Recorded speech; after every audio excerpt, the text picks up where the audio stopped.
Radio Copalim. Radio Copalim. Émission spéciale en direct du Kinépolis de Nîmes.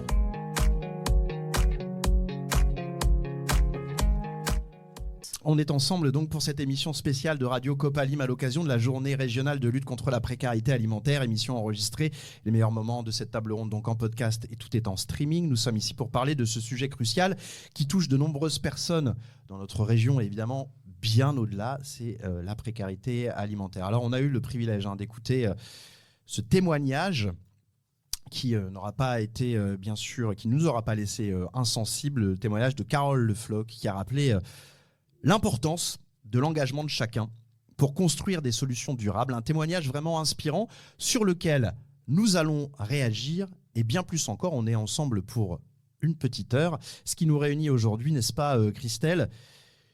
C'est ça, c'est les bénévoles, c'est vous, c'est les personnes accueillies, les personnes concernées par l'aide alimentaire. Alors vous, votre rôle, il est d'une importance cruciale pour relever notamment les défis de l'accès à une alimentation de qualité pour toutes et tous. Et autour de cette table, pour approfondir tous ces sujets, je vais demander à Jean-Louis Clément, le président du GESMIP, de venir ici. Jean-Louis, je vous propose de vous asseoir à côté de Christelle. On va également accueillir à nos côtés Céline Libide, qui est du CRPA. Qui est Céline ? Bonjour Céline. Mettez-vous ici, Céline. Et approchez le micro de votre visage, de votre bouche, puisqu'on est ensemble, on va faire de la radio. Et à mes côtés ici, une place de libre pour notre invité, Monsieur Pélisson, qui va venir nous rejoindre également ici. Radio Copalim, en direct et en public, émission spéciale. Merci à toutes et tous d'être ici autour de cette table. Déjà, écoutez, on n'a pas été notamment présenté en ce qui, pour toutes celles et ceux qui ne connaissent pas encore Jean-Louis et qui ne connaissent pas Céline. Écoutez, je vous propose à Céline peut-être de commencer. Céline, approchez-vous du micro, n'hésitez pas à vous présenter, à raconter un petit peu qui vous êtes et qu'est-ce que vous faites au quotidien. Oui, bonjour à tous. Donc, je m'appelle Céline Libine. Je suis membre actif du Conseil régional des personnes accueillies et accompagnées d'Occitanie et anciennement délégué. Donc c'est une instance, Carole Le Floch en a un tout petit peu parlé, mais c'est une instance de personnes concernées ou ayant vécu la précarité, qui a pour but premier de faire remonter la parole collective régionale à mon niveau et nationale au niveau du CNPA au pouvoir public. D'accord. Et on a des missions aussi d'aller vers, de parler de participation, pouvoir d'agir, des commissions officielle, de représentation officielle sur des commissions comme le DALO ou le SIAO. Et on fait aussi une action sur la formation. Ok. Ça ressemble à quoi vos journées type racontez-nous un petit peu ce qui peut être la référence. Alors, la référence, ça va être compliqué parce que chaque mission a ses... Mais sur la mission première, en fait, c'est de réunir des personnes ayant vécu ou vivant la précarité, donc personnes concernées et professionnelles, pour ressortir une problématique et pouvoir présenter au pouvoir public régionaux des préconisations par rapport à ces... voilà. Ok, bienvenue autour de cette table et autour de cette table ronde. On est ravis de vous accueillir. Jean-Louis, présentez-vous. Vous, c'est le GESMIP. On vous connaît un petit peu ici. Enfin, certains vous connaissent. Pas tous. Allez-y, on vous écoute. Voilà, je suis président du groupement des épiceries sociales et solidaires d'Occitanie, qui compte une quarantaine de structures adhérentes sur 7-8 départements maintenant de la région. Mais surtout, je suis l'heureux membre de Copalim Occitanie avec mes collègues des autres têtes de réseau de l'aide alimentaire, avec lesquels, depuis 2 ans, on se retrouve vraiment avec grand plaisir pour se connaître et puis pour travailler ensemble sur des sujets qui sont communs. Donc c'est 6 associations, c'est ça, Copalim. Oui, 7. 7 maintenant ? D'accord. Si j'ai bien compté. D'accord. Écoutez, moi j'avais numéro 6 sur mon document. Mais c'est très bien qu'on soit 7, mais encore mieux. Dites-moi un petit peu. Donc vous visez à améliorer l'accès à une alimentation saine pour les populations en situation de précarité. L'initiative, elle va un peu au-delà de la simple distribution d'aliments, hein, c'est ça Jean-Louis ? Bien, ce qu'on s'aperçoit, c'est quand on se réunit avec Copalim, c'est que l'aide alimentaire, c'est une chaîne avec différents maillons. Et ce que j'aime à croire depuis 2 ans que l'on se retrouve, c'est qu'on n'est pas plus simplement une simple chaîne avec différentes façons d'aider et de se tenir donc à la disposition de personnes en difficulté avec l'aide alimentaire, mais on est une famille. C'est-à-dire que voilà, on a tous une histoire. Certains sont plus âgés que d'autres, donc il y a des papas, des mamans et puis des enfants.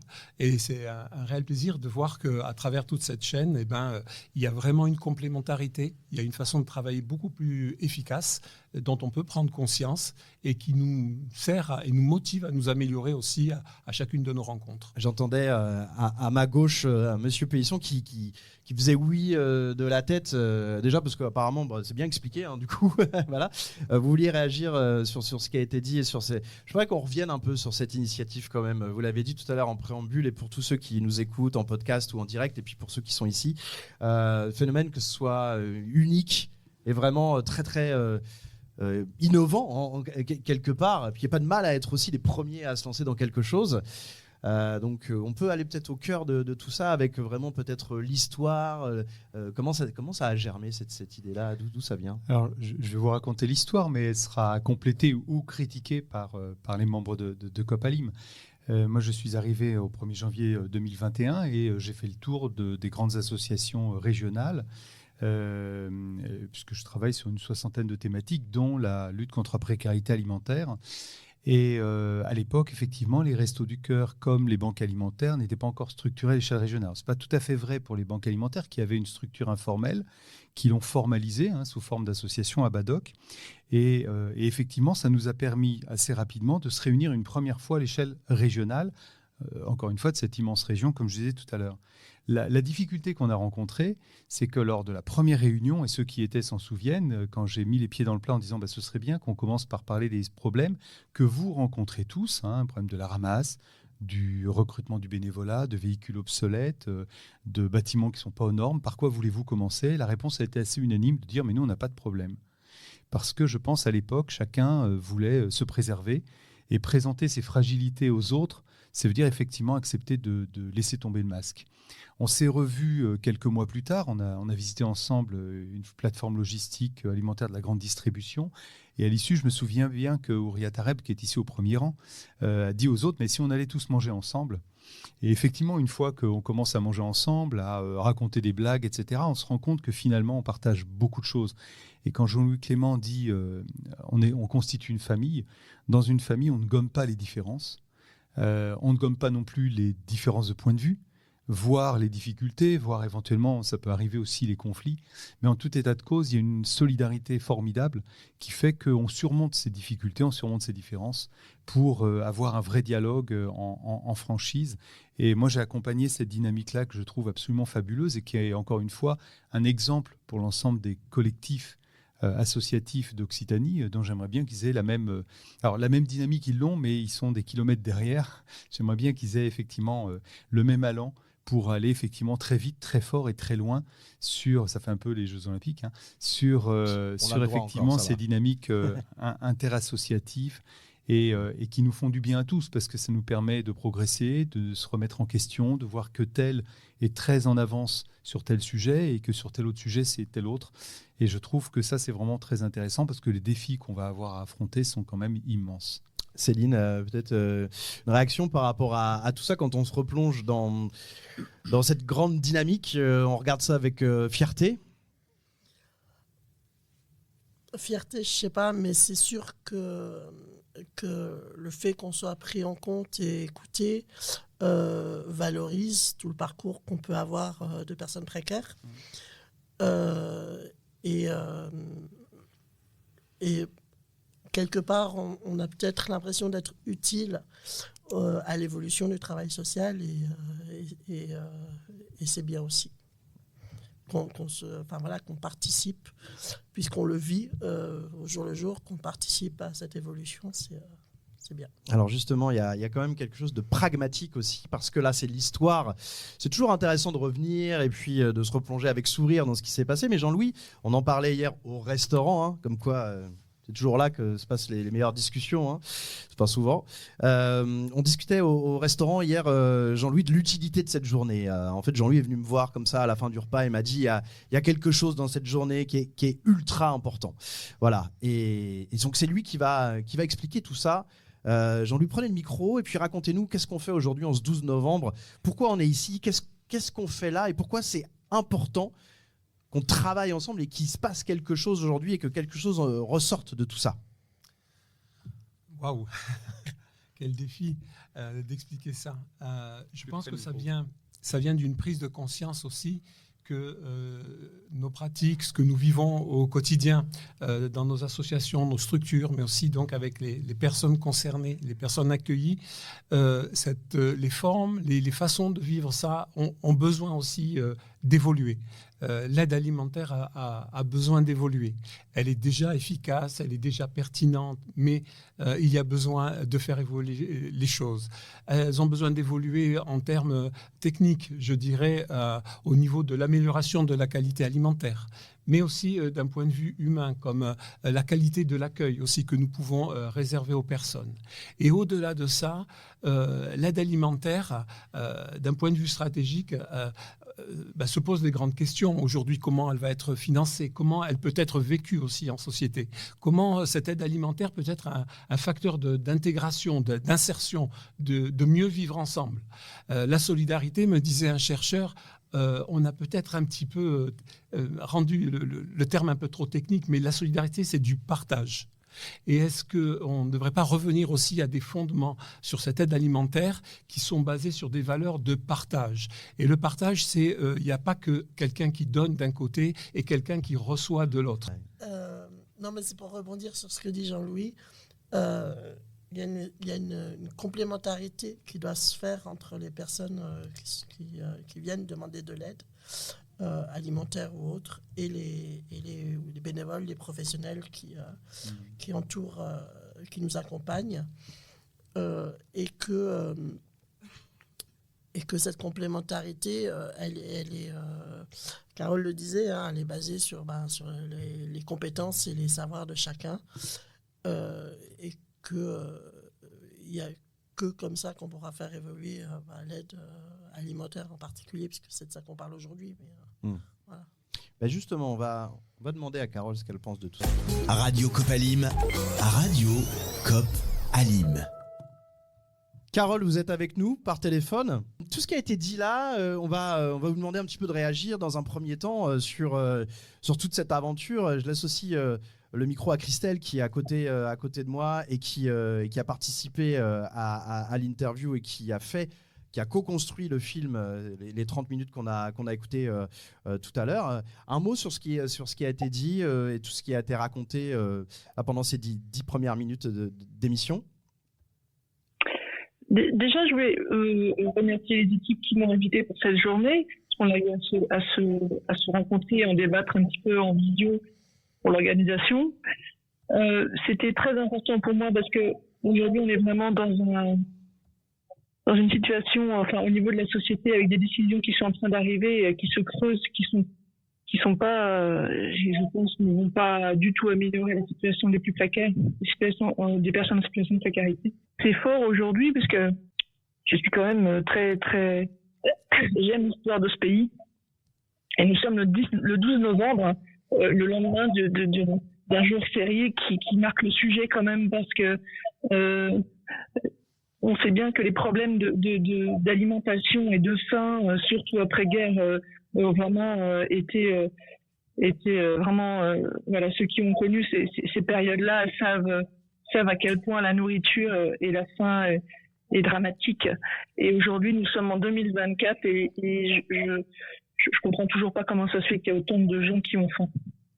Comment c'est possible que même avec un minima, on se retrouve à devoir aller avec toute l'humiliation qui va avec au Restaurant du Cœur, et qu'on doive dépendre encore de cette. Alors c'est pas de la charité, c'est vraiment c'est de l'humanité, de l'aide humanitaire, vraiment, hein, sur des besoins fondamentaux. Mais comment c'est possible que ça existe encore autant aujourd'hui? C'est incroyable, quoi. Donc, du coup, cette journée était très importante aussi pour moi. Il faut vraiment aujourd'hui se battre pour vraiment, il faut vraiment permettre à ces personnes directement concernées. Je suis très heureuse d'avoir entendu Céline et d'entendre vivre ces CRPA. Voilà. C'est très important de continuer à les faire vivre.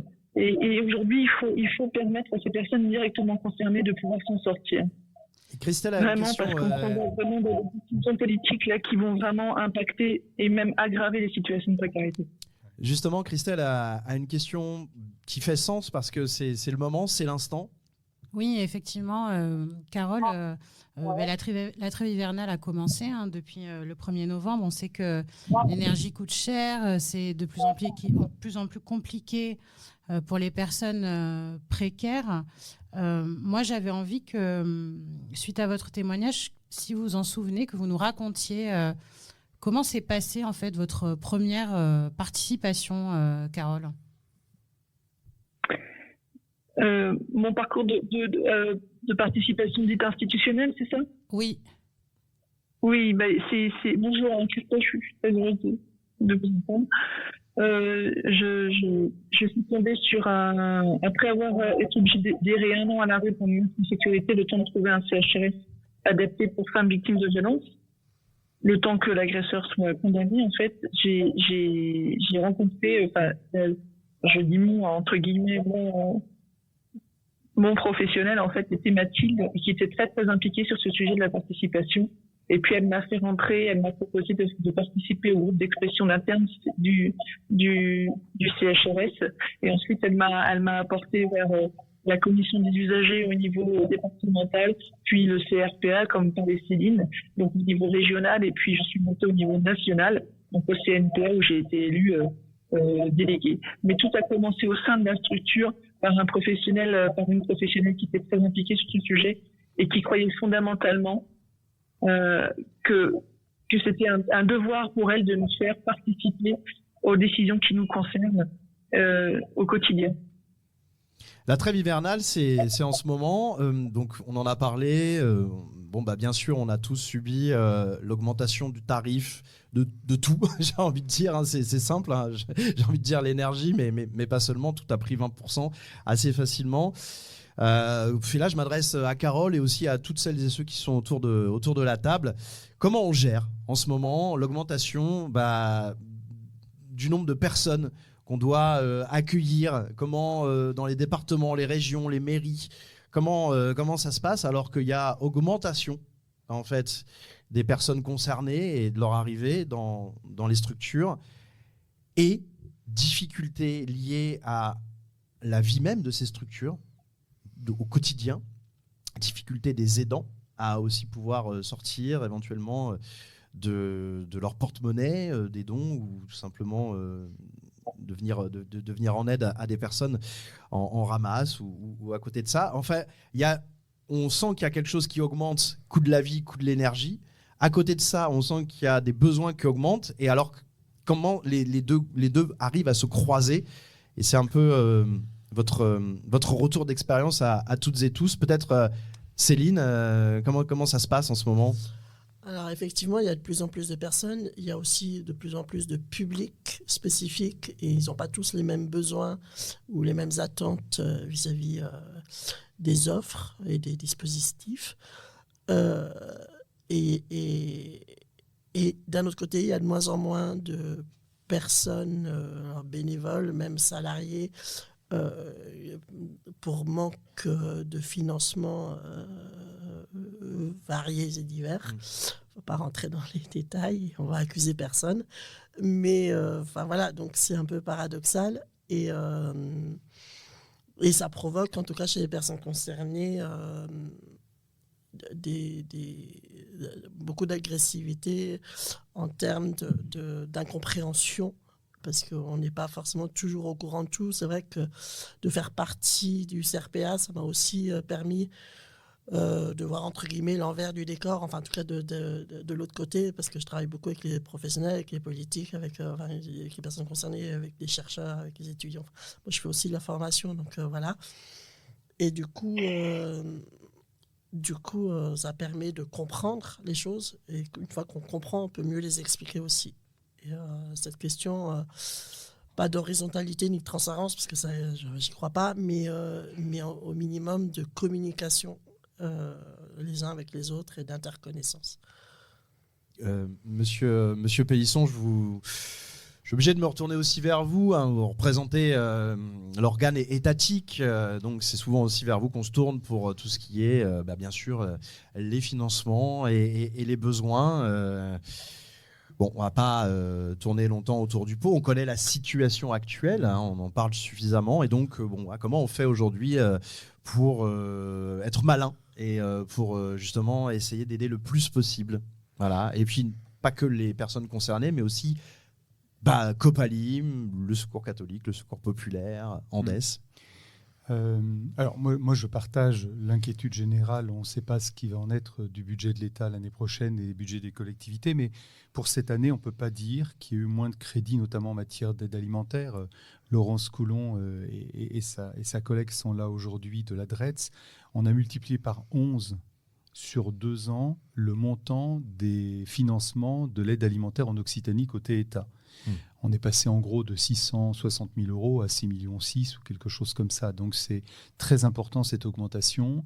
Et pour ce qui est du budget du programme 304 lutte contre la pauvreté, il n'y a pas moins d'argent aujourd'hui qu'il n'y en avait avant, même si effectivement les crédits sont fléchés autrement vers ce qu'on appelle les pactes locaux, c'est-à-dire des coopérations interassociatives, plus que des appels à projets qui d'ailleurs étaient critiqués par les associations. Pour répondre à votre question, donc effectivement, ne tournons pas autour du pot. C'est clair qu'on voit bien qu'on est dans une société, et il y a eu un sondage qui est sorti la semaine dernière, dans lequel nos concitoyens veulent plus de services publics et payer moins d'impôts. Alors évidemment, ça nous amène à 2 considérations. La première, c'est que c'est compliqué de payer moins d'impôts et d'avoir plus de services publics. La deuxième, c'est qu'on peut mieux fonctionner, les services publics, bien sûr, et les associations. Hein, c'est la question, effectivement, d'aller vers toujours plus de qualité et de nous organiser autrement. Donc, effectivement, on est entré en période hivernale, mais les associations ici le savent. La période hivernale, c'est peut-être un pic d'activité, mais aujourd'hui, l'aide alimentaire, elle fonctionne toute l'année. C'est toute l'année que les gens ont des besoins. Et d'ailleurs, la Banque de France nous le dit dans les commissions de surendettement. Avant, il y avait des commissions de surendettement qui étaient liées principalement à des dettes de loyer.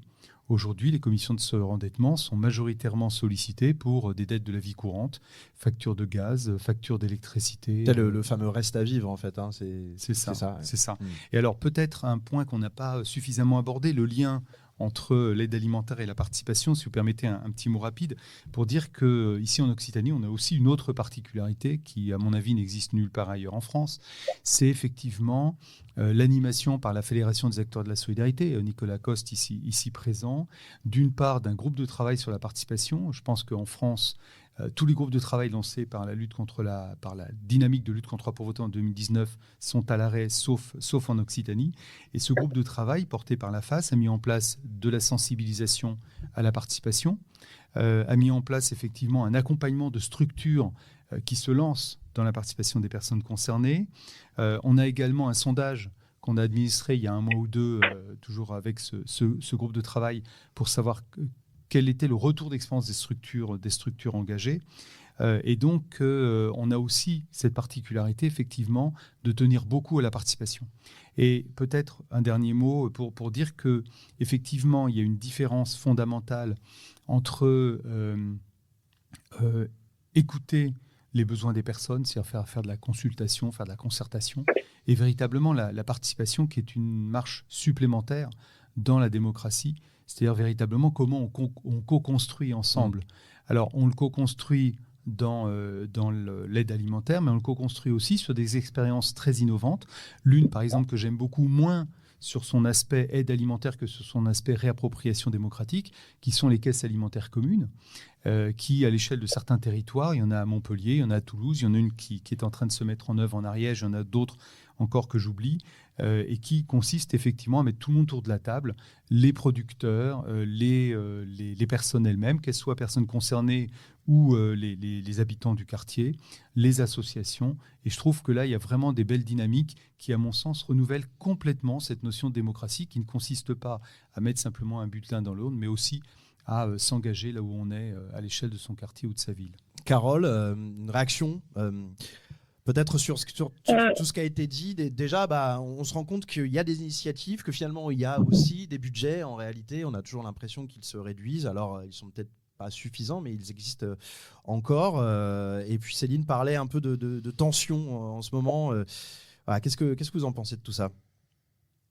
Déjà, il y a quelque chose qui a évolué, ça c'est clair. C'est qu'aujourd'hui, on commence à entendre que la participation, c'est pas seulement pour les gens qui sont pas en situation de pauvreté, et qu'aujourd'hui, on n'est plus des pseudo-citoyens, mais qu'on a le droit de parole et qu'on a même des droits de vote dans certaines instances interministérielles.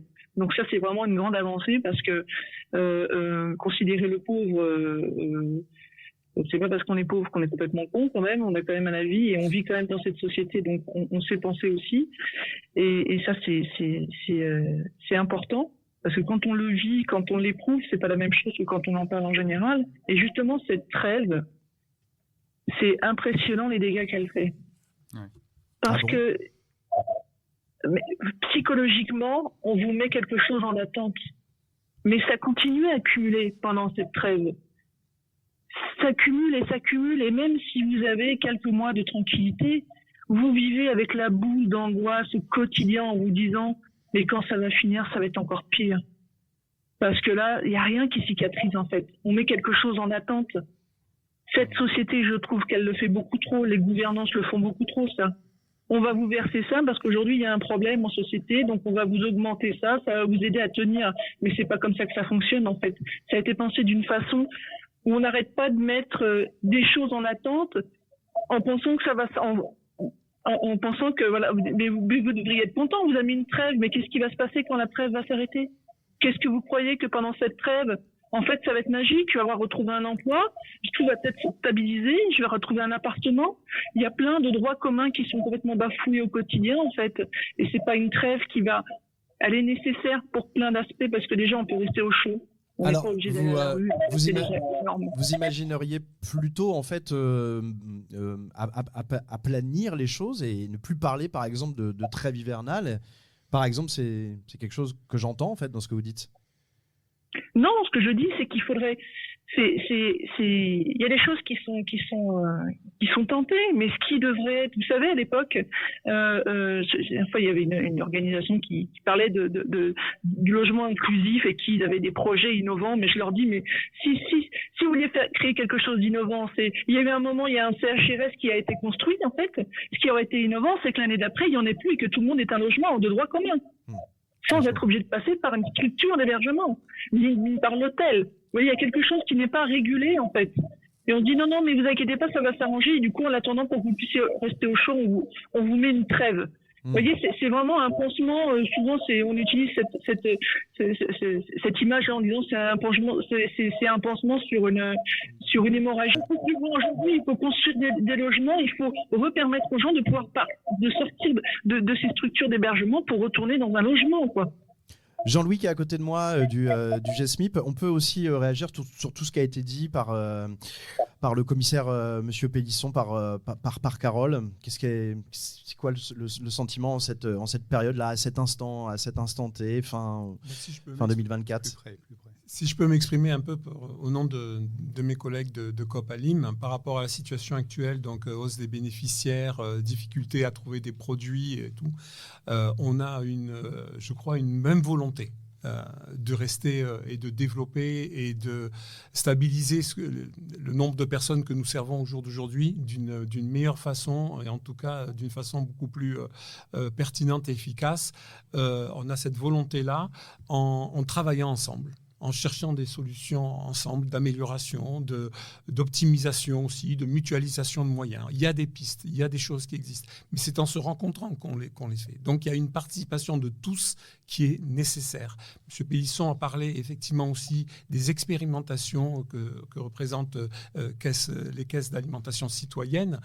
C'est un formidable tremplin, pour moi, justement, sur se poser les vraies questions. Est-ce que c'est possible d'expliquer ce que c'est, peut-être pour ceux qui écoutent là en ce moment ou ceux qui nous écouteront en podcast et ceux qui sont dans cette salle et qui ne connaissent pas, et j'en fais partie, le principe du fonctionnement de ces caisses? Alors cette expérimentation, certains ici pourront en parler bien mieux que moi, mais c'est parti effectivement de travaux de chercheurs sur l'idée d'une sécurité sociale de l'alimentation, du même type qui avait été créé donc après-guerre sur les caisses de sécurité maladie, qui étaient des caisses effectivement, l'État n'y était pas, c'était des caisses citoyennes au début, donc de personnes qui cotisent ensemble selon leurs revenus, pour garantir à tous, pour la maladie, c'était bien sûr la garantie d'être soigné, un accès aux soins, mais là, un accès à une alimentation saine et de qualité, à leur garantir par cette cotisation de chacun, cette participation de chacun à cette caisse d'alimentation citoyenne de chaque mois, de pouvoir bénéficier, qu'elle soit solidaire ou en difficulté. En tout cas, chacun cotise selon ses moyens. Et l'idée, c'est que chacun participe aussi à l'élaboration d'un cahier des charges, d'un conventionnement vers qui se tourner pour se procurer une alimentation saine, de qualité, en incluant des considérations aussi écologiques, moins de la production locale. Enfin, oui, moins de transport et moins de trajets. Ouais. Voilà. Avant de passer à d'autres questions qui sont dans le public, Céline, je vais vous donner la parole également pour la même chose, en fait, réagir sur ce qui nous intéresse aujourd'hui, c'est-à-dire l'amélioration, évidemment, les bonnes pratiques, et puis faire avec ce qu'on a et faire avec et aller vers ce qu'on veut faire avec ce qu'on a. Alors, moi, le sujet de la précarité alimentaire, c'est un sujet qui me suit en tant que personne précaire depuis très très longtemps. Et du coup, j'ai décidé d'y travailler au CRPA, d'en faire un de mes sujets, de thème. Et du coup, j'ai toujours tendance à dire qu'il y a deux axes à la précarité alimentaire. Il y a l'axe d'urgence, la précarité, c'est-à-dire quand on est une personne à la rue ou qui n'est pas capable de subvenir à ses besoins à ce niveau-là. Il y a plusieurs problématiques à ce moment-là. Il y a déjà ce que ça fait de venir demander de l'aide alimentaire quand on sait que c'est un besoin fondamental. Comment on conscientise le fait qu'on n'est plus capable de nourrir sa famille. Il y a l'accès administratif, qu'il faut qu'on prouve qu'on n'a pas assez à manger et qu'on n'a pas les moyens de s'acheter à manger. Voilà, donc déjà ces deux axes qui sont très peu travaillés en fait dans les journées parce que alors je fais pas une priorité sur les axes, les deux axes sont importants, mais cet axe-là il est souvent relaté au deuxième plan, plus sur l'axe manger bien, manger bon et enfin voilà. Je dis pas que les deux sont pas importants, mais voilà. Et juste, je mets un petit warning sur le fait que on parlait tout à l'heure du nouveau thème qui arrive chez les personnes précaires, qui est celui de ne pas pouvoir se chauffer d'énergie. Et attention, ce champ-là peut aussi oublier le côté urgence. Quand on est à la rue, quand on a trop chaud ou trop froid. Il peut très vite dévier sur l'axe comment améliorer les structures, voilà. Donc voilà, et juste un tout petit peu, si je peux me permettre, 2 petites secondes, pour rebondir sur le témoignage de Carole et dire aussi ce que moi m'a apporté la participation active dans mon parcours. Moi, j'ai tendance à dire que ça m'a sauvé la vie. C'est arrivé à un moment où pour des raisons personnelles et de maladie, ça n'allait pas du tout. Et on m'a proposé de participer à une plénière du CRPA un peu par hasard. Je voulais pas du tout y aller. Moi, parler devant les gens, c'est pas mon truc. Moi, moins on me voit, mieux je me porte. Et donc, du coup, j'avais dit, Merci d'avoir fait l'effort d'être là. Alors, ouais, non, ici. Et du coup, j'avais dit, j'avais reconnu le nom d'un de mes prédécesseurs au CRPA Occitanie, que je pense que Carole connaît bien, qui est Aldo, et que je connaissais par ailleurs.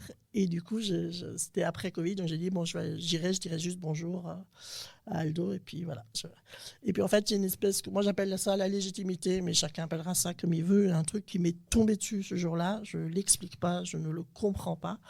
Mais un truc qui m'est tombé dessus en disant si il faut parler, il faut aller dire ce qui va ou ce qui ne va pas, et puis il faut surtout travailler ensemble pour arriver à aller le plus loin des enjeux et des besoins des personnes et des pros. La participation active, c'est pour tout le monde, c'est pas que pour les personnes concernées. Moi, là-dessus, j'insiste parce que souvent, les gens, les professionnels ou les personnes qui animent des temps ont tendance à dire que c'est pour les personnes concernées. Non, c'est pour tout le monde, et presque avant tout pour les pros. Mais voilà.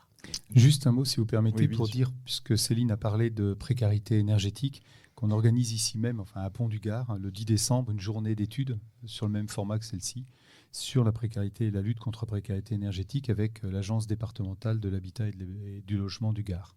Ok, merci. Vous avez dit la date ou... Le 10 décembre. Le 10 décembre, c'est noté. Christelle, qui est à côté de moi, journaliste qui s'occupe notamment du podcast Radio Copalim, qui tous les mois met en avant les initiatives de Copalim partout dans la région, avec des témoignages de bénévoles et puis de personnes concernées. Et tu avais quelque chose à ajouter par rapport à tout ça, et c'est ce retour d'expérience très intéressant de la part de Carole et de Céline notamment. Moi, en fait, je voulais aussi savoir comment est-ce que les centres, comme les CRPA, etc., et les associations travaillent ensemble, parce que c'est une thématique spécifique, qui est d'accueillir des personnes qui ont besoin d'aide. Donc, comment est-ce que les associations de solidarité et des centres d'accueil travaillent ensemble ? Alors nous, on est souvent sollicités par les structures ou les assos pour revenir parler de participation active ou pouvoir d'agir, de la mise en place de certaines instances de concertation ou d'expression dans les structures. On peut aussi être sollicité sur des journées régionales, oui. Et ça passe maintenant aussi par la formation, en fait. Ok. Très bien. Est-ce que c'est le moment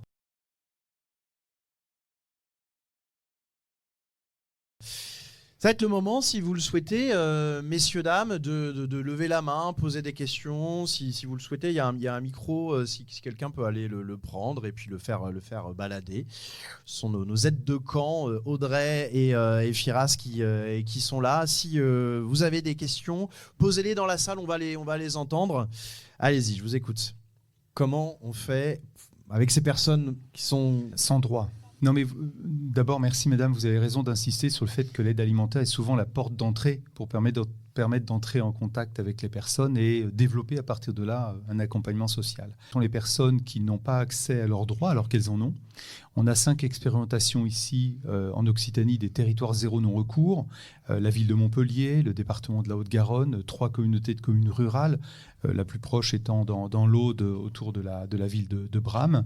On a eu également dans le Lot et une autre dans le Gers, qui consiste d'une part à échanger des données entre les administrations publiques parce que souvent ce sont des gens qui sont connus et donc ça permet de pouvoir leur donner des droits et on va essayer d'aller vers l'automatisation de l'accès aux droits et puis l'aller vers également et auquel évidemment participent les associations en allant vers les personnes. Et puis la troisième cause, c'est qu'on a une très grave crise de recrutement dans le travail social depuis plusieurs années, crise d'attractivité, et en particulier ici dans le Gard, qui fait qu'on manque de travailleurs sociaux pour instruire les demandes des personnes. Donc ça n'est pas du non-recours, les personnes voudraient bien accéder à leurs droits, mais il n'y a pas de travailleurs sociaux pour pouvoir, pas suffisamment en tout cas, pour pouvoir les accompagner. Donc ça, il y a de la pédagogie peut-être aussi à faire là-dessus, sur ce manque de travailleurs sociaux. Et moi, je m'exprimerai à titre privé, là, à titre personnel. Je trouve que notre société, elle fait beaucoup de publicité pour des métiers où on s'enrichit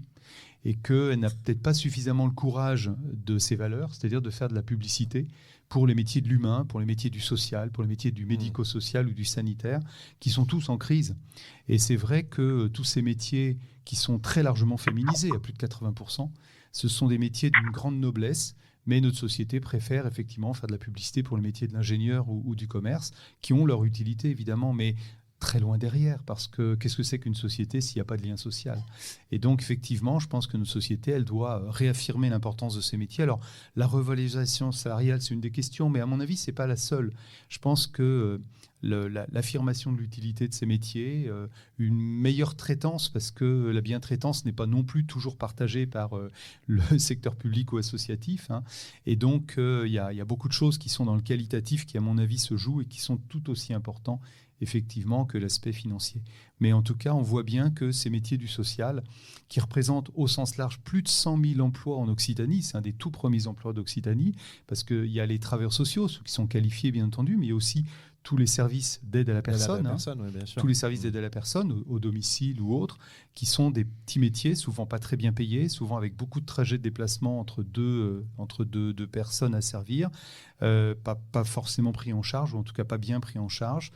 Et puis également avec des distances. Hein. N'oublions pas qu'on est un territoire principalement rural en Occitanie, 85% du territoire est rural, avec effectivement l'isolement, hein, quand vous avez 10 km à faire entre deux personnes. Et donc c'est tous ces métiers qu'il faut effectivement valoriser, mais pas au sens de la valeur financière uniquement, mais effectivement au sens de l'importance dans la société. Avant de passer à d'autres questions, on a reçu aussi par SMS, je pense que Carole, ce qui a été dit là est ultra important et il y a beaucoup d'écho dans ce qu'a dit Monsieur Pélisson.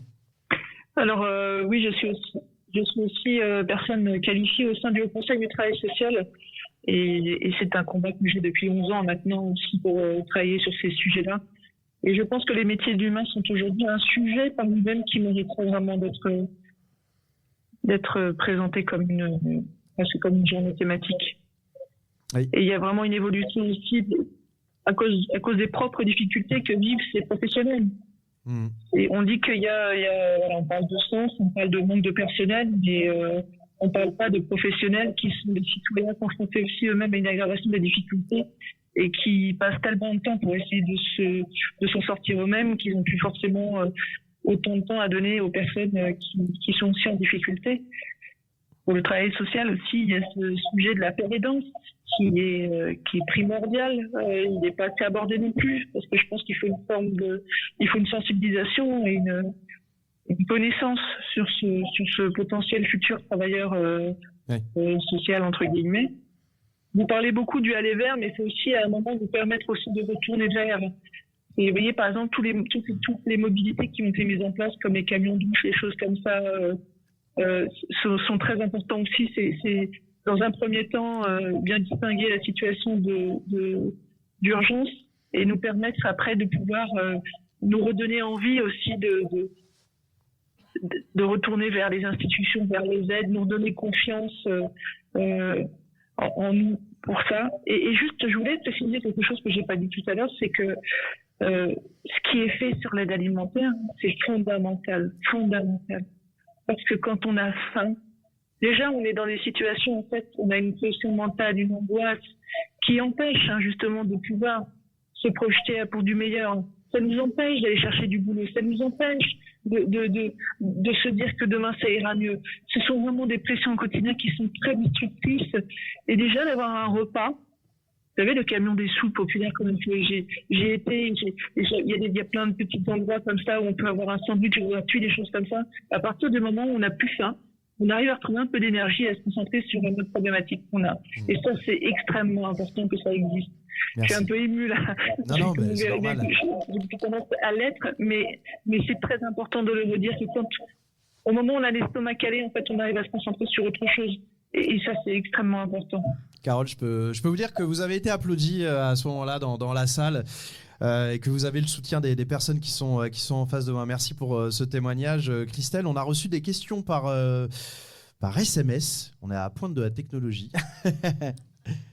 Oui, tout à fait. Et des questions notamment sur la participation, puisque c'est le thème de la journée. Donc, je vais vous les lire. Comment est-ce qu'on peut rendre la participation désirable pour les personnes accueillies, sachant qu'on sait qu'elles peuvent avoir des difficultés, notamment de l'illettrisme, par exemple, des difficultés d'accès numérique. On sait aussi qu'elles peuvent être considérées comme des usagers, notamment au niveau de l'aide alimentaire. Donc, comment est-ce qu'on fait pour rendre la participation de ces personnes désirable et active, notamment quand on sait que les publics changent rapidement dans les associations, parfois avec des temps de présence de moins de 6 mois. On peut donner la parole à Jean-Louis sur cette question. Et c'est peut-être lui qui pourra commencer à répondre. Alors, il faut dire qu'au milieu de nous, toutes les têtes de réseau que nous représentons, les réseaux, nous sommes à des degrés différents. Certaines comme structures, comme par exemple, je cite Secours Populaire, ont un historique, une façon de pratiquer l'accueil des personnes et de rendre la participation peut-être plus désirable. C'est une espèce de culture chez vous. Enfin, je m'exprime pour vous, pardon, mais c'est ce que j'ai pressenti. Par exemple, dans nos structures que sont les épiceries sociales et solidaires, cette culture est un petit peu moins ancienne. Elle a besoin aussi d'être encouragée. Il y a besoin effectivement de rendre cette participation plus, l'encourager au niveau des structures, mais aussi l'encourager aussi au niveau des bénéficiaires. Donc moi, je compte beaucoup sur ce temps cet après-midi. Je fais un peu de publicité pour cet après-midi parce qu'on va réfléchir ensemble. On va travailler à un partage d'expériences aussi qui vont nous permettre d'approfondir justement cette question, de rendre la participation plus désirable, c'est le terme en tout cas plus accessible. Et pour moi, c'est important que ce temps soit fait, ce soit un temps collectif de réflexion commune parce qu'il y a un partage d'expérience, il y a un partage des besoins aussi, de se dire je ne sais pas, on ne sait pas comment faire.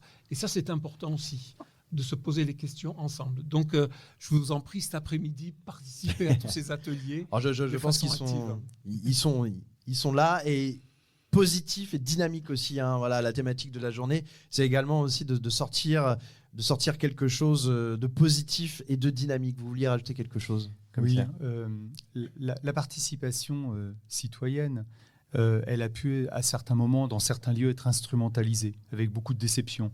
Et donc, je pense effectivement, dans certains quartiers de la politique de la ville, où on choisissait les personnes qui s'exprimaient. J'ai été sous-préfet à la ville il y a 25 ans, et j'ai vu ça dans quelques quartiers. Il faut bien la positionner, la participation. Si on se limite à de la consultation, mais que finalement, une fois qu'on a fait la consultation, on continue comme avant, ça ne change pas grand-chose. Donc ça veut dire qu'à la fois, quand on se lance dans la participation, il faut lui donner toute sa pleine place, de façon à ce que les personnes soient véritablement entendues et pas simplement écoutées, véritablement entendues. La deuxième chose, c'est lui donner de sa place, y compris dans la gouvernance. Il ne suffit pas effectivement de donner une place aux personnes en tant que bénévoles, mais remettre en question le fonctionnement même de l'association. Je dis ça pour les administrations aussi, c'est pas facile. C'est pas facile. Et puis, troisièmement, on a une belle expérience aussi en Occitanie, toujours conduite avec la FAS il y a quelques années, c'est à propos des open badges, c'est-à-dire qualifier la reconnaissance des compétences acquises en diversité de compétences et en degré de mise en œuvre des compétences, de façon à pouvoir les reconnaître. Alors, le sujet sur lequel on bute aujourd'hui, c'est la pérédance. C'est-à-dire qu'on n'arrive pas à trouver les crédits pour pouvoir financer des personnes en termes de pérédance. C'est le point difficile pour les administrations.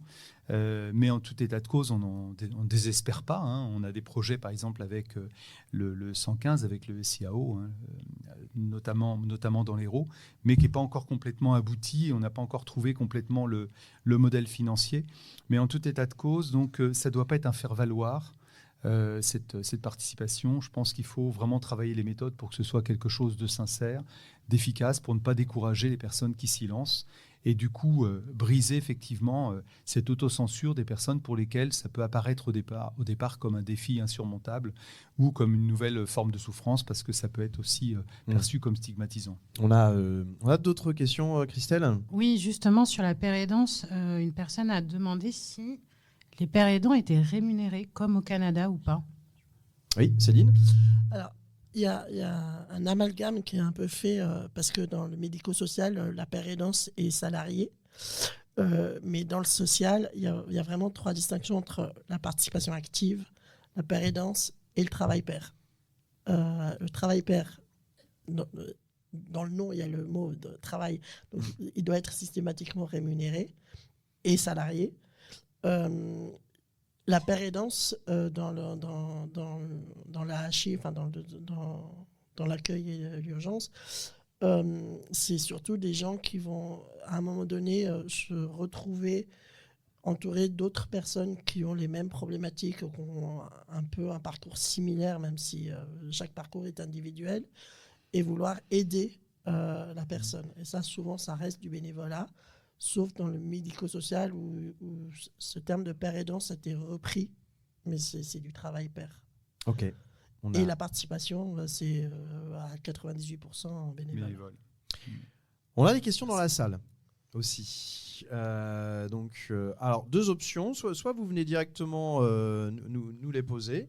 Ah, il y a aussi monsieur, d'accord. Ok, allez-y, prenez le micro et posez votre question, s'il vous plaît. On vous écoute. Est-ce que vous avez publié vos 3 référentiels ? C'était la question posée dans la salle. Les référentiels de compétences, oui. Pardon. C'est une très bonne question, ça. C'est une très bonne question. Non, parce que il y a tout un travail à faire avant. Tout à l'heure, on parlait d'une participation désirable. Alors, voilà, je l'ai déjà rédigé sur plusieurs articles. C'est qu'il y a un intérêt pour la personne. Alors, évidemment que sa parole soit prise en compte, mais en parallèle, à quoi ça va lui servir à elle. Aujourd'hui, je suis dans le combat de faire valider une VAE. Donc, j'ai dû travailler moi-même sur mon parcours, sur mon référentiel de compétences pour déposer cette VAE. J'en suis qu'à ma partie 1 pour l'instant. Et déposer un référentiel de compétences comme un multiforal dans la santé, c'est un peu compliqué parce que je pars du principe où chaque personne détient ses propres compétences et qu'il faudrait se fonder sur un référentiel de compétences universel, en fait. Et il faudrait expérimenter ces compétences pour savoir si elles sont transversales, si elles sont d'un savoir-faire, d'un savoir-être, d'une activité théorique, pratique ou expérientielle. C'est un peu complexe, mais sortir un référentiel de compétences ne suffirait pas. D'accord. Et pour dire aussi l'intérêt qu'il peut y avoir, puisque par exemple un des anciens délégués s'était battu en fait pour faire reconnaître cette participation au sein du CNPA et des CRPA comme une forme d'activité de participation citoyenne, et qui a donc réussi à faire débloquer en préfecture. En fait, maintenant, il est demandé dans les justificatifs pour la régularisation administrative pour vivre en France, en fait. Et il y a un petit focus, en fait, sur cette participation d'engagement citoyen. Et maintenant, il a pu réussir à avoir un titre de séjour parce qu'il a déposé une attestation que le CNPA et le CRPA a fait. C'est faire reconnaître cette participation, c'est avoir des attestations avec justement où on va travailler avec la personne sur les compétences qu'elle a acquises. Céline le disait bien, la prise de parole en public est une compétence, tout le monde ne la détient pas. Et pourtant, on ne nous aide pas à en sortir de ça. On ne dit pas qu'arrivé à un certain moment, on a peut-être assez de compétences pour devenir animateur d'instances de participation, par exemple, puisque aujourd'hui, on a des conseils citoyens au niveau des territoires, des choses comme ça. Et au bout un an et demi de fonction de délégué, on a largement les compétences pour passer une équivalence d'animateur, vous voyez, ce qui fait qu'on retourne vers l'emploi et qu'on s'émancipe des aides sociales et des financières et administratives, vous voyez. Oui, on a bien compris, c'est de toute façon tout le but du travail qui va être fait cet après-midi. Une autre question, parce qu'on va arriver à la fin de cette émission. Une question Est-ce que je peux juste oui, allez-y. donner une petite information ? On a énormément travaillé sur le kit de participation du Haut Conseil du travail social rattaché à la DGCS. Et dedans, il y a 10 fiches qui ont été simplifiées le plus possible quant à comment et pourquoi mettre une instance de participation en place citoyenne. Je vous invite vraiment à le consulter. Il est libre sur Internet. Allez, on a une question dans la salle, s'il vous plaît. Oui, bonjour, Marie Ancel, Association protestante d'assistance à Nîmes. J'aimerais revenir sur 2 points qui ont été abordés par M. Pélisson et Jean-Louis du GESMIP. Monsieur Pélisson, vous avez dit on ne fera pas de toujours plus vis-à-vis des associations, mais on peut s'engager à faire du toujours mieux. Et puis Jean-Louis, vous avez dit l'aide alimentaire a besoin d'évoluer, donc sur 2 plans. D'abord l'amélioration de la qualité alimentaire et l'amélioration de la qualité de l'accueil. Donc par rapport à l'amélioration de la qualité alimentaire, Monsieur Pélisson, cette question est pour vous. Est-ce que l'État peut faire mieux vis-à-vis des grandes et moyennes surfaces qui donnent de la nourriture périmée, qui donnent des déchets parfois, des invendables plutôt que des invendus, et qui les défiscalisent? Est-ce que dans ce toujours mieux vis-à-vis des associations, on pourrait envisager une interpellation? La réponse. Mais effectivement, c'est tout à fait l'un des sujets sur lesquels on travaille. Moi, ça fait 3 ans que je travaille avec la direction des finances publiques sur l'analyse des CERFA de défiscalisation, parce que les entreprises de la grande distribution ne donnent pas. En fait, on le paye. Ce sont nos impôts qui le payent. Et donc, quand on sait qu'un CERFA de défiscalisation, c'est 66% et que le taux de marge d'un commerce est 30%, ça veut dire qu'en fait, ils nous donnent à prix coûtant des choses dont, et ça je tire du dernier rapport annuel des Restos du Cœur, 16% doit être ensuite mis en déchetterie. Donc non seulement les entreprises de la grande distribution devraient payer pour la mise en déchetterie, de ce fait ce sont les associations qui récupèrent, qui trient, qui mettent en déchetterie, qui essayent de ne pas payer, elles ont un statut associatif qui leur permet de négocier, mais enfin normalement qui devraient payer. Donc c'est une forme d'externalisation de gestion des déchets qui effectivement est loin d'être optimale et qu'on doit travailler. Et donc, effectivement, la réflexion qui est en train d'être conduite avec les associations, c'est de voir comment faire évoluer ce système-là. Moi, je nourris une crainte, c'est que l'amendement Coluche qui a permis cette défiscalisation aujourd'hui est ouvert non seulement à toutes les associations d'aide alimentaire, mais à toute association d'intérêt général qui peut signer un CERFA. Et donc, je crains qu'un jour, nos parlementaires, compte tenu des contraintes financières qui sont celles de l'État, ne revoient de manière très très serrée ces CERFA de défiscalisation. Et donc, probablement, y a-t-il un gros travail à faire entre nous, administration à l'échelle régionale et associations, pour essayer de moraliser. Alors, il y a une première convention qui a été faite l'année dernière entre le Conseil régional, ici représenté, les associations d'aide alimentaire et la grande distribution. À mon sens, il faut qu'on en fasse une évaluation, qu'on passe à une étape 2 et qu'on voit effectivement quelles bonnes pratiques on peut conduire ensemble pour aller plus loin. Je ne suis pas sûr qu'on sera suivi par toutes les enseignes. Peut-être faudra-t-il les mettre en concurrence. Mais effectivement, je pense qu'on arrive à une époque où on ne peut plus admettre que la grande distribution donne, au titre de la ramasse, des choses dont une bonne partie est à jeter. Quand on dit 16% à l'échelle nationale, beaucoup d'associations ici présentes me disent que c'est plutôt 20-25%. Donc il faut sans doute passer à une autre relation avec la grande distribution. Et j'en profite pour dire que dans le passage au qualitatif, il n'y a pas que la grande distribution. Là aussi, il faut renvoyer aux compétences de la région en matière de développement économique et d'aide agricole, en disant qu'il y a sans doute aussi beaucoup de choses à faire dans la proximité. Je sais que ça commence à être fait par beaucoup d'associations qui m'en témoignent, avec les producteurs locaux, avec les produits de saison, avec le bio. Et donc, effectivement, passer vraiment d'une logique quantitative, il y a même des associations qui pèsent l'eau qu'elles donnent à leur SDF l'été, à passer vraiment à du qualitatif, et dans le qualitatif, en particulier aux fruits et légumes de locaux et de saison. Merci. Une question encore dans la salle. C'est monsieur, on vous écoute, allez-y. Donc les postures chez les institutionnels. Je laisse peut-être Céline commencer à répondre, à tenter de répondre à cette question. Ça, c'est tenter de répondre. Effectivement, la participation active, c'est en 80%, à mon sens, une question de posture. c'est-à-dire une question de comment on voit la personne qui est en face de nous. Et moi, quand je parle de participation active, ça va toujours dans les deux sens. Hein. C'est du côté des professionnels ou des bénévoles et du côté des personnes concernées. C'est vraiment une histoire de complémentarité et de travail en commun. Alors, ça dépend les instances et les institutions, forcément. Mais il arrive, c'est vrai, qu'on soit sollicité uniquement parce qu'on est représentant des personnes concernées et que ça fait bien d'avoir un représentant des personnes concernées à une réunion ou à une journée. Mais on ne sera pas... on sent qu'on n'est pas forcément les bienvenus, qu'on est là un peu par obligation parce que il faut dire la vérité, la participation active, c'est pas une baguette magique et c'est pas une mode. Et là, en ce moment, on en parle beaucoup, on travaille beaucoup sur ces sujets-là.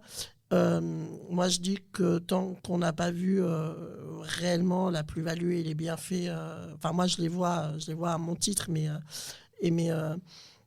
peut-être que dans 20 ans, on se rendra compte que c'est une hérésie de travailler tous ensemble et qu'il y aura une autre idée qui surgira. Mais en attendant, autant vraiment la travailler à fond et de voir jusqu'où on peut aller avec cette question de participation active. Donc je me perds un peu, mais donc le premier truc, c'est la vision qu'on a les uns des autres.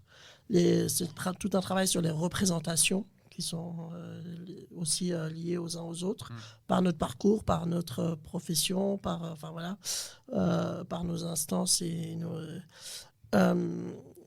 c'est la complémentarité des savoirs et des compétences de chacun, de tous les acteurs. Et c'est après jusqu'où on peut aller pour d'un côté répondre aux enjeux pro ou des institutions ou des structures, et d'un autre côté, répondre aux attentes et aux besoins des personnes concernées. La question, elle s'adressait également à Carole. Je me permets de lui poser la question également ou de la faire réagir à tout ça. Céline, il était question des postures. Des postures par rapport à comment... Je suis d'accord avec Céline déjà. Souvent, en plus, quand je travaille avec vous disiez bien, il va y avoir des restrictions. C'est vraiment... Il y a des décisions politiques qui sont critiquées aujourd'hui, et moi je comprends cette colère qu'il peut y avoir.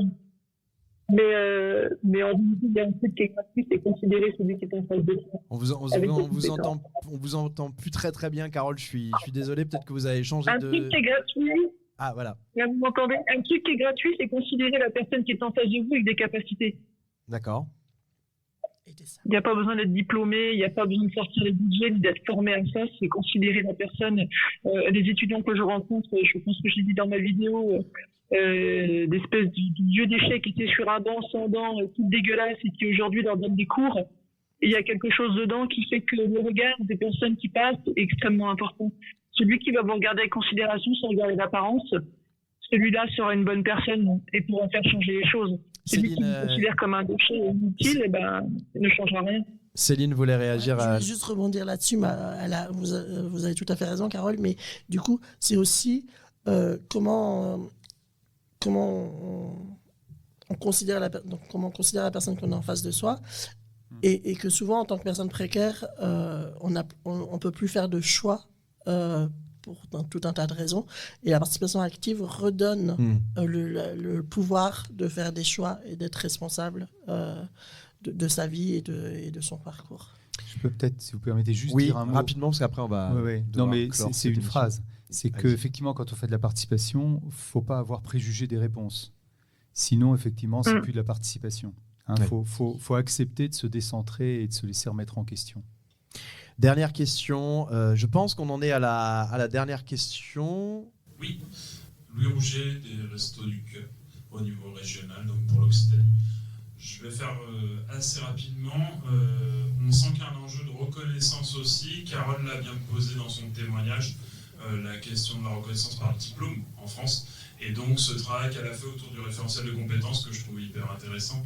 Donc reconnaître des compétences aux personnes accueillies dans nos structures pour leur permettre de retrouver une place aussi Vous avez parlé des open badges. Moi, je me pose la question pour les bénévoles aussi, qui s'investissent beaucoup. Et aujourd'hui, je ne sais pas, est-ce qu'il y a des travaux faits sur la reconnaissance des compétences que déploient les bénévoles, qui sont parfois aussi dans un parcours où ils vont potentiellement rechercher un emploi derrière. Et quelles solutions on peut imaginer à l'avenir? Il y a la question des open badges. On valorise déjà le bénévolat économiquement. Comment on peut aussi donner aux bénévoles une reconnaissance du travail qui est réalisé? Ça, c'est une super question. Hein. Alors, effectivement, la DGEVVA, qui est la direction de la jeunesse et de la vie associative du ministère de la Jeunesse, a conduit un certain nombre de travaux autour de la reconnaissance du bénévolat. Moi-même, en tant que responsable associatif, puisqu'on a tous une vie double ou triple, c'est vrai que j'ai créé des diplômes. Toute association peut créer un diplôme.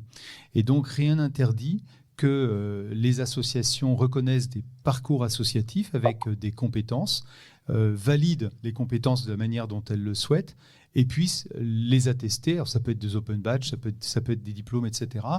Moi, je l'ai fait également avec l'université, avec des certificats universitaires. Alors, c'était dans le nord de la France, c'était avec l'université d'Artois, l'université de Lille, mais tout ce travail peut être fait. Et moi, j'encourage effectivement les associations par leur fédération. Alors, évidemment, c'est plus compliqué quand les associations ne sont pas affiliées à une grosse fédération, mais à engager ce travail parce que ça peut permettre effectivement de valider des choses. Vous seriez en avance puisque aujourd'hui, la DGEVVA n'est pas allée aussi loin sur la reconnaissance des compétences des bénévoles. Mais moi, pour avoir été bénévole, j'ai fait plus de 10 000 heures de bénévolat à la Croix-Rouge. Les diplômes existent à la Croix-Rouge, puisque c'est des diplômes de secourisme, par exemple. Okay. C'est vrai que le fait de délivrer des diplômes a permis de donner du travail à beaucoup de gens, qui commencent par un simple brevet de secourisme, qui peuvent ensuite, selon leur degré de qualification antérieure, devenir brancardier, ambulancier, aide-soignant, infirmiers, sapeurs-pompiers professionnels, officiers, etc., etc. Enfin, beaucoup de métiers. Et donc, j'avais transposé ce principe de la diplomation de diplôme de secourisme à la Croix-Rouge. Je l'avais transposé dans d'autres diplômes, d'autres associations. Et donc, tout cela est tout à fait possible. Et je pense qu'il faut s'en emparer. C'est très important que la puissance publique y travaille. Mais je pense que les associations ne doivent pas attendre que la puissance publique les fait et vous pouvez vous en emparer. Allez, dernière question dans le public. Dernière question ultime, m'a-t-on dit. Bonjour Maxime de l'Union des groupements d'épicerie sociale et solidaire. J'ai une question sur... alors, on parle de participation au sein des associations, au sein des structures, mais ça me semble aussi intéressant de parler de la participation en termes de politique publique, de construction de politique publique. Ouais. Carole, dans son témoignage, c'était très fort de dire qu'il y avait une question des compétences. Je trouve aussi, pour avoir aussi participé à des événements au sein des épiceries sociales comme ça, de participation de bénévoles, de personnes concernées sur des projets de haut-parleurs. C'est une question pour Céline, ça. Il y a aussi l'expertise de la pauvreté qui me semble hyper intéressante, sur laquelle on peut se baser pour justement construire des politiques publiques qui soient adaptées. On participe, nous, nationalement, en Cocolupa. Pour l'instant, il n'y a pas de lien avec des personnes concernées qui pourraient nous faire part dans l'expertise. Parce que c'est compliqué au niveau national. La question que je pose, c'est est-ce qu'on ne peut pas commencer localement à réfléchir justement à une évolution des politiques publiques au niveau de la précarité alimentaire avec les personnes concernées pour que justement on puisse donner des réponses qui soient plus adaptées, puisque les chiffres, on les connaît tous, mais souvent les personnes sur deux en situation de précarité ne font pas appel à l'aide alimentaire. Ça veut bien dire qu'il y a quelque chose qui ne fonctionne pas partout pour tout le monde. Céline, je pense que... C'est pour vous. C'est la vocation du CRPA. Ouais. Oui, c'est alors pour le Copalupa, on leur a tendu la perche plusieurs fois, mais pour l'instant on n'a pas de réponse de leur part. Après, oui, effectivement, c'est notre rôle de participer à toutes ces instances et tous ces groupes de travail et de réflexion sur l'évolution des structures et de l'aide alimentaire en France ou en région. Et je voulais juste revenir, mais alors 10 secondes, mais pour moi c'est important, parce que là on parlait de diplômes en France et de redonner les diplômes par les compétences.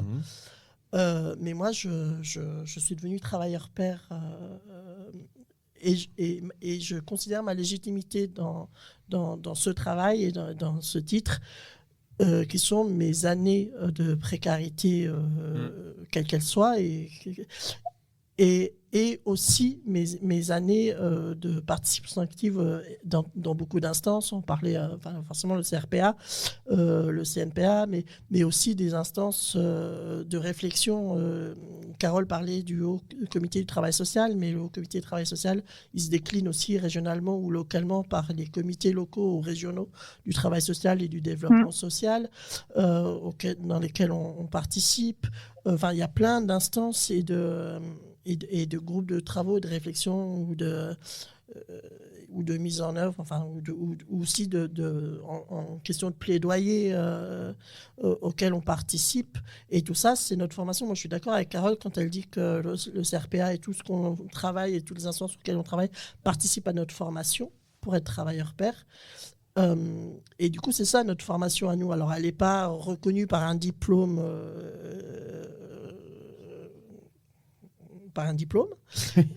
mais c'est pas parce que on n'a pas de diplôme qu'on ne sait pas ou qu'on n'a pas les connaissances non plus.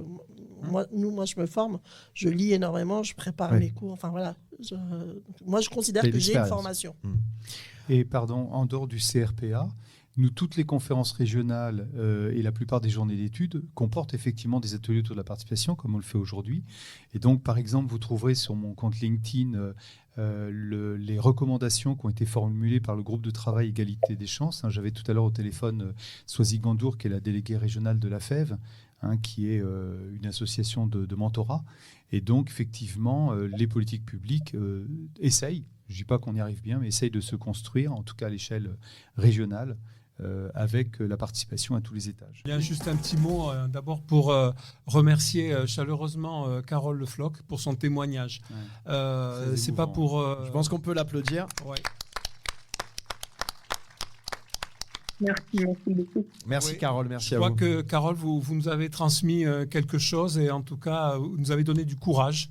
Parce que vous faites preuve de courage dans tout ce que vous partagez, dans la restitution de votre parcours de vie, dans ce que vous développez, dans ce que vous témoignez. Donc vraiment, merci pour ce courage qui est aussi présent au milieu de chacun d'entre nous, pour faire ce que vous faites au jour le jour aussi.